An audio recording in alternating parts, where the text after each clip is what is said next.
Helicopter থেকে প্রাণঘাতী অস্ত্র থেকে বিক্ষোভকারীদের উপরে গুলি করার শেখ হাসিনার নিজের মুখে দেওয়া অডিও নির্দেশ এখন আমাদের হাতে। খুনি হাসিনার ক্ষমা নাই। অনেকে বলছেন এটা পাবলিক করতে, সেটা আপাতত করা যাচ্ছে না। মাফ করবেন, আইনি প্রক্রিয়ার কারণে। নিশ্চিন্ত থাকেন, আদালতে এভিডেন্স হিসেবে পেশ করা এবং আদালতের গ্রহণ করার পরে এভিডেন্সটা আপনারা সবাই সেই পিশাচিনীর রক্ত হিম করা নির্দেশ শুনতে পারবেন। আমাদের টিমের অনুরোধ রাখতেই হচ্ছে, এইটা পাবলিক হইলে এভিডেন্স হিসেবে দাখিলের ক্ষেত্রে আইনি সমস্যা থাকতে পারে বলে জানাইছেন ওনারা। তাই আমরা চাই হাসিনার শাস্তি। ওই রেকর্ড পাবলিশ করার জন্য নানা ধরনের চাপ হবে, ট্রল হবে, বলা হবে মিথ্যা কথা বলতেছি, শুনে যাবেন, পাত্তা দিবেন না। আমাদের যে কোর্ট টিম, আমি, ইলিয়াস, মাহমুদ ভাই, সবার কাছেই আছে জিনিসটা। তাই আওয়ামী লীগের উস্কানিতেও তোলা হইয়েন না, তবে আশাহত হইয়েন না। তা একেবারে আজকে বিনা জিনিসে ফেরাবো না, খুশি করে দিব শেষে। যেগুলো আদালতে এভিডেন্স হিসেবে দেওয়া হবে না তার থেকে কিছু শোনাবো, পরে আসতেছি ওই ব্যাপারে। আমি কইছিলাম হাসিনার বাসন নাই, পশ্চিম তারে ছাই দিয়া ধরবে। দেখেন, হিউম্যান রাইটস ওয়াচ প্রতিবেদন দিছে প্রফেসর ইউনূসের কাছে। সেইখানে পুলিশদের নিজেদের ভাষ্যে প্রমাণ পাওয়া গেছে কতটা নৃশংস হত্যাযজ্ঞ চালানো হয়েছিল। এখানে বলা হয়েছে যে পুলিশ বিক্ষোভকারী ছাড়াও তাদের আশেপাশে বাসাবাড়ির জানলা গেটে দাঁড়ায় থেকে দেখতে থাকা মানুষের উপরে যারা সাক্ষ্য দিতে পারে তাদের উপরে গুলি চালাইছে, যেন কেউ নৃশংসতার সাক্ষ্যটা দিতে না পারে। এই যে এখানে লেখা আছে, পুলিশই বলছে যে এই নৃশংসতা চালানোর নির্দেশ রাজনৈতিক নেতৃত্বের কাছ থেকে আসছিল। পুলিশ অবশ্য নিজের মুখেও বলছে, যেমন ধরেন এই যে এই ভিডিওটা, আমাদের উপর নির্দেশনা আছে, আজকে যদি আপনারা বের হন আমরা কিন্তু ডাইরেক্ট আমাদের ব্যবস্থা আমরা নিব।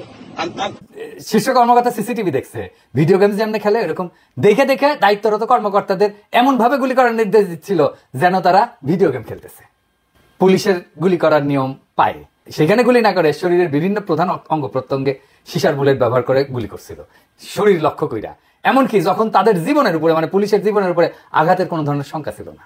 ব্যারিস্টার আরমান র্যাব টিএফআই সেলের আয়না ঘরে বন্দী ছিল, সেই সেলটা আবিষ্কার করা হয়েছে। সেখানে 1000-এর উপরে বন্দী থাকতো, অবিশ্বাস্য সংখ্যা। 8টা কবর সেল আবিষ্কার হয়েছে 3 ফিট বাই 4 ফিট, যেখানে শুধু বসে থাকা যায়, শোয়া যায় না।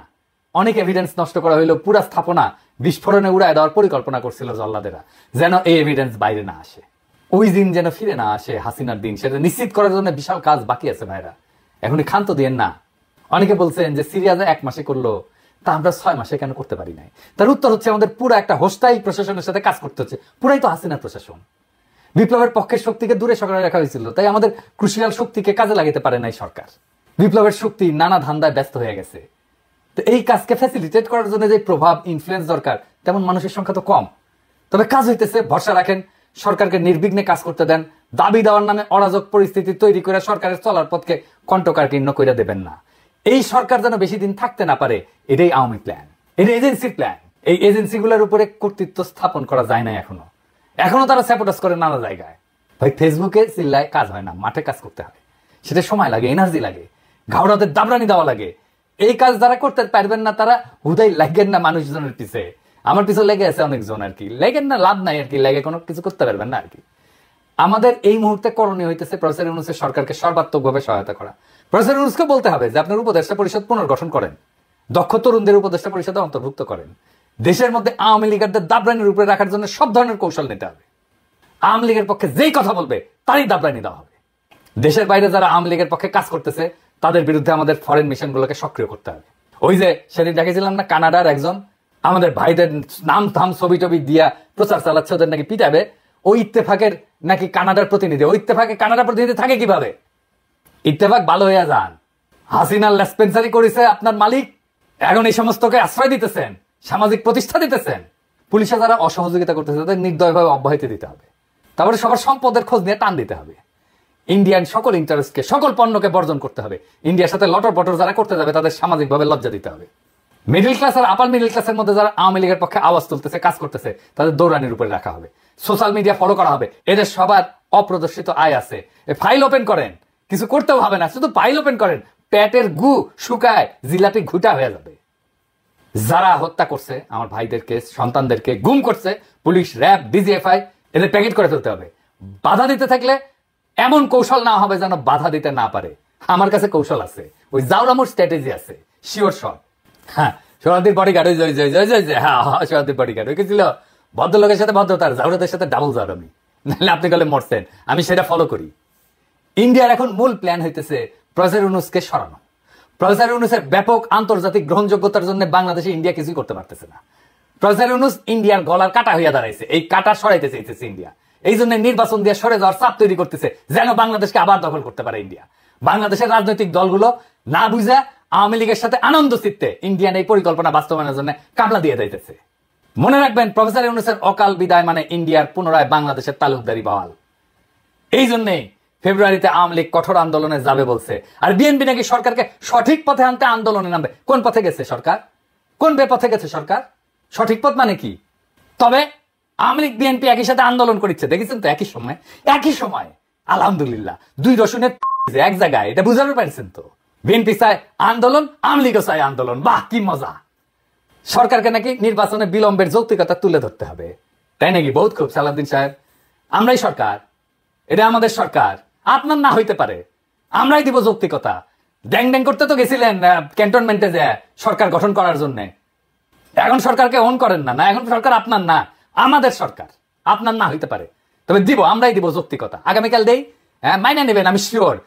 একটা দিন টাইম দেন, মেলা কাজ করার লাগিচ্ছে তো, একটা দিন টাইম চাচ্ছি, খুশি করে যৌক্তিকতা দিয়ে দিবনি, আমি দিবনি। জানেন তো সালাউদ্দিন ভাই, আমার যুক্তি গলে শিওর শর্ট। সরকারের দিকে বাউন্সার সুইডেন না, প্রত্যেক বাউন্সারে সবকা হাকামো প্রমিস করলাম। এবার আসেন, কইছিলাম না খুশি করে দিব, আসেন খুশি করে দিই। হেলিকপ্টার কোন কোন দিক দিয়ে গেছে আর কই কি হত্যাযজ্ঞ চালাইছে, এটা কেমনে বের করা হয়েছে জানেন? এটা রিক্রিয়েট করা হয়েছে কেমনে জানেন? ক্রুজারা ছিল, তাদের সকলের পকেটে মোবাইল ছিল, নিজ দিয়ে উড়িছে আর মোবাইল গুলো কাছের টাওয়ার থেকে সিগন্যাল নিছে আর বেচারারা মরিছে। ছবির মতো রিক্রিয়েশন হয়েছে আর কি, নিজে থেকে হয়েছে ভিডিও, অসংখ্য সিসিটিভি ক্যামেরার ফুটেজ। মুগ্ধর ভাইয়ের কাছে কয়েক টেরাবাইট আছে ফুটেজ। মুগ্ধর গুলি খাওয়ার যে রিক্রিয়েশন ওর বড় ভাই নিজের হাতে করেছে। কলে হাসিনা সবার কল রেকর্ড করার জন্য এনটিএমসি করেছিল। 5 তারিখ সন্ধ্যায় পুরা রেকর্ড ডিলিট করার নির্দেশ দিচ্ছে এক ব্রিগেডিয়ার জেনারেল। আইজার নাম কইলাম না, ব্রিগেডিয়ার সাহেব ভালো হয়ে যান, মুছে বলে দিছে সব। আমাদের কাছে স্বীকারোক্তি আছে কে বলছে মুছে দেওয়ার জন্য। আদালতে দাখিল করা হবে এমন সাক্ষ্য প্রমাণ নষ্ট করার জন্য জেনারেল সাহেব আপনি আদালতে উঠবেন, লিখে রাখেন। তবে সেই সব রেকর্ড উদ্ধার হয়েছে আলহামদুলিল্লাহ। সমস্ত টেলিফোন কল টেরাবাইটের পর টেরাবাইট, ওই সময় ডিটেইল অন্দর মহলের ঘটনার ছবির মতো রিক্রিয়েশন করা সম্ভব হইতেছে। আমি শুনেছি একের পর এক, প্রথমে শুনেছি দরবেশ বাবার কল রেকর্ড গুলা, যে খুচরা কল রেকর্ড, ছোট ছোট ছোট ছোট মেলা কল রেকর্ড প্রচুর। এর মধ্যে অনেকগুলো এভিডেন্স হিসেবে ইউজ করা হবে, তো যেগুলো আমরা এভিডেন্স হিসেবে ইউজ হয়তো করবো না সেগুলোই শোনাই। হ্যাঁ এই জিনিস শোনান না কয়টা।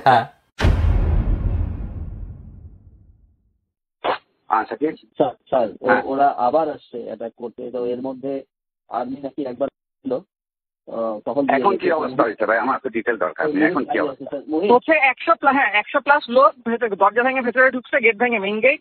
এখন হচ্ছে ওরা আগুন দিচ্ছে আমাদের র ম্যাটেরিয়ালস গুলো। আর্মি আসে না? আর্মি তখন হয়তো একবার আসছিল, বাট ওরা আবার চলে গেছে।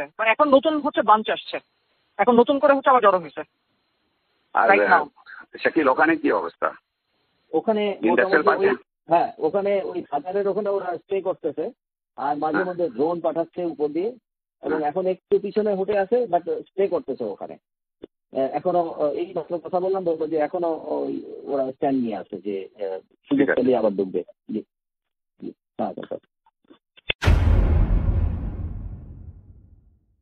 হ্যাঁ শাকিল স্যার, আপনি আলাউদ্দিনকে চেষ্টা করতেছিলেন, জিপি কিছু ভাঙছে ভিতরে, তারপরে এখন সানসিটির থেকে এসে আমাদের পার্কে 2 নম্বর গেটের এখানে আসছিল, তো পুলিশ কিছু ছত্রভঙ্গ করছে ওখান থেকে, তো ওখান থেকে সরে গেছে এখন আপাতত।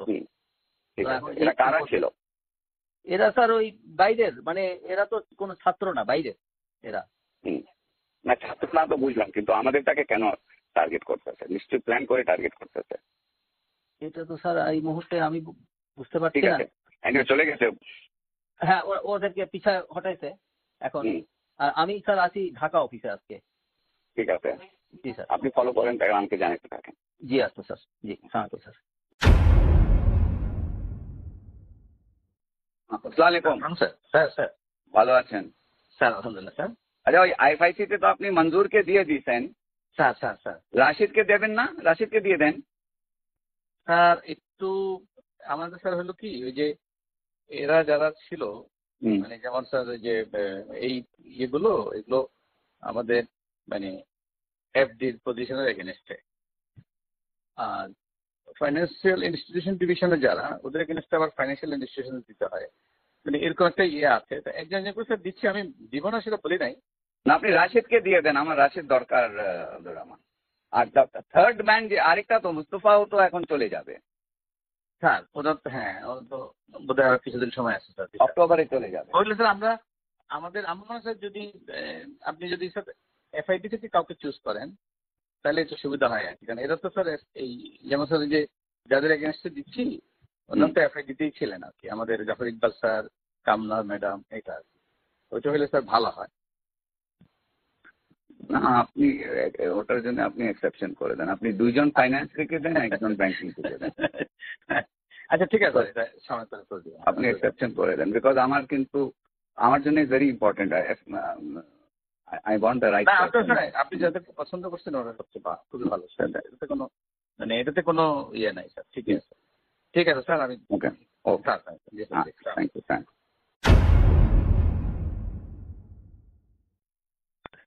সালমান ভাই, হ্যাঁ আপনি কি গণভবনে?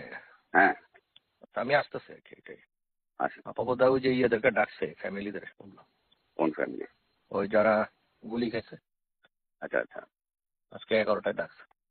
11টা না, 11টা উপরে গেছেন, 12টা জাপানিজ এম্বাসি আসবে। হ্যাঁ 12টা জাপানিজ অ্যাম্বাসেডার আসবে। ও আপনি অ্যাম্বাসাডার আসবে? 12টা। তাহলে বিকালে আসি, তাহলে একটা কাজ করি আমি তাহলে। এখন তো থাকেন ব্যাংকে, হ্যাঁ ফ্যামিলিদেরকে এখন থাকে না। ও তাহলে বিকালে আসি, 3টা-4টার দিকে আসি। জি ইসলাম। সালমান ভাই, আমার ফার্স্ট স্টেশনে ধারা করছিল, ওরা মুভ করে একটা দিক থেকে এখন আপনার দিকে যাচ্ছে, বিক্সুমপুর দিকে যাচ্ছে। দেখুন তো অলরেডি রিচ করেছে, ওখানে আর্মি গেছে, আমাদের আমার ওদিকে গেছে আর্মি, কিন্তু আপনার ওদিকে কিন্তু আর্মি এখনো পৌঁছে গেছে। গেছে গেছে আর্মি চলে এসেছে। ঠিক আছে, ওকে।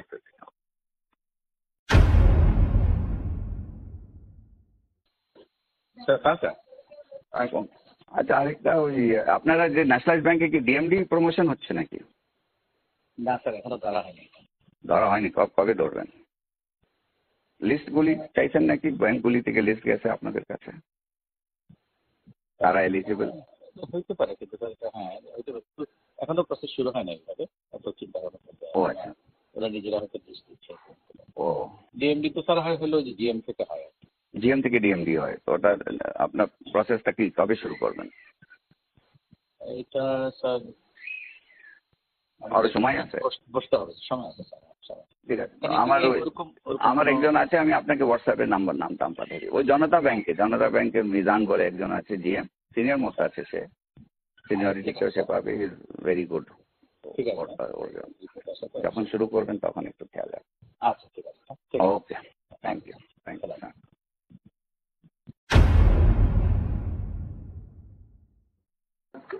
हाँ, अस्सलाम वालेकुम। Salman, the duty is in Mulri Bazar Hmm. for a local meeting with all the MPs and all that. Okay. Can you meet tomorrow? Sure. Give me a call tomorrow. Okay, ঠিক আছে।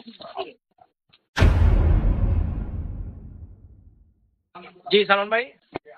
বিপু রোববার 11টায় হ্যাঁ আমি বিড়াতে ওই ব্যবসায়ীদের সাথে একটা sitting করতে চাচ্ছি। আচ্ছা, খুব ভালো হয়। ওই দিন তো 450 জনের সাথে বসলাম, হ্যাঁ তো আপাতত বললো কি হ্যাঁ তোমাদের সমস্যাটা আমরা দেখবো। হ্যাঁ তো এখন আমি 50-60 জনকে নিয়ে, তুমি আমি টিটো হ্যাঁ পরক, ঠিক আছে। আমরা বসে ওদের কথা শুনি কি কি সমস্যা জি, আছে না জি, আছে, একটু জি, দেখানো জি, তো দরকার, ইকোনমিটা ঠিক অবশ্যই করতে অবশ্যই হবে। অবশ্যই। তো তুমি তো একটু নোট করে রাখো, 11টায় বিড়াতে, বিডাতে 11টায় রোববার দিন। রোববার দিন। জি okay, thank you. Hello. Salman, you're in Vida all day. हाँ, busy हो गया, हाँ. What time are you free tomorrow? Tomorrow, maybe in the morning I should be free. Around what time? 12-ish. Okay. 12-ish. ঠিক আছে।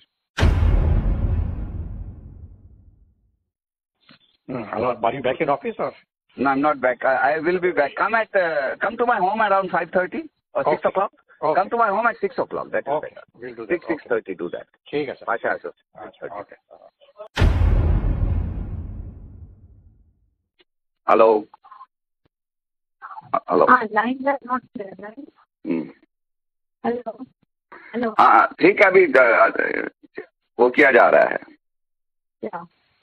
Control में लाने का कोशिश किया जा रहा है, हो जाएगा इंशाल्लाह, कल तक पता लगेगा। इंशाल्लाह इंशाल्लाह को हम करते ওকে, বাস দোয়া করো। ওকে। হ্যাঁ দেখেছেন দেখেছেন না, হিন্দি না উর্দু কিবান কিবান কয় দেখেছেন, কে যেন ফোন করেছিল, খুঁজে বের করেছি ওটা কে। যাই হোক, অনেক গুরুত্বপূর্ণ মানুষ কল রেকর্ড আছে। আগে একটা ছোট সুনাপটিটা শোনাই। হ্যাঁ, এইটা স্যার ওই যে শামীম হাসানেরটা শোনান না, দরবশ বাবার। এই শামীম হাসান কে জানেন? আগে আগে শুনে নেন, ডাইরেক্ট শুনেন। ওই যে venture capital and private equity association of বাংলাদেশের সভাপতি, ভিসিপিআব কয়। ওই আবার association of software and information services বেসিসের সভাপতি ছিল, জয়ের নাকি পার্টনার ছিল বিজনেস। আগে শুনেন তার আলাপ।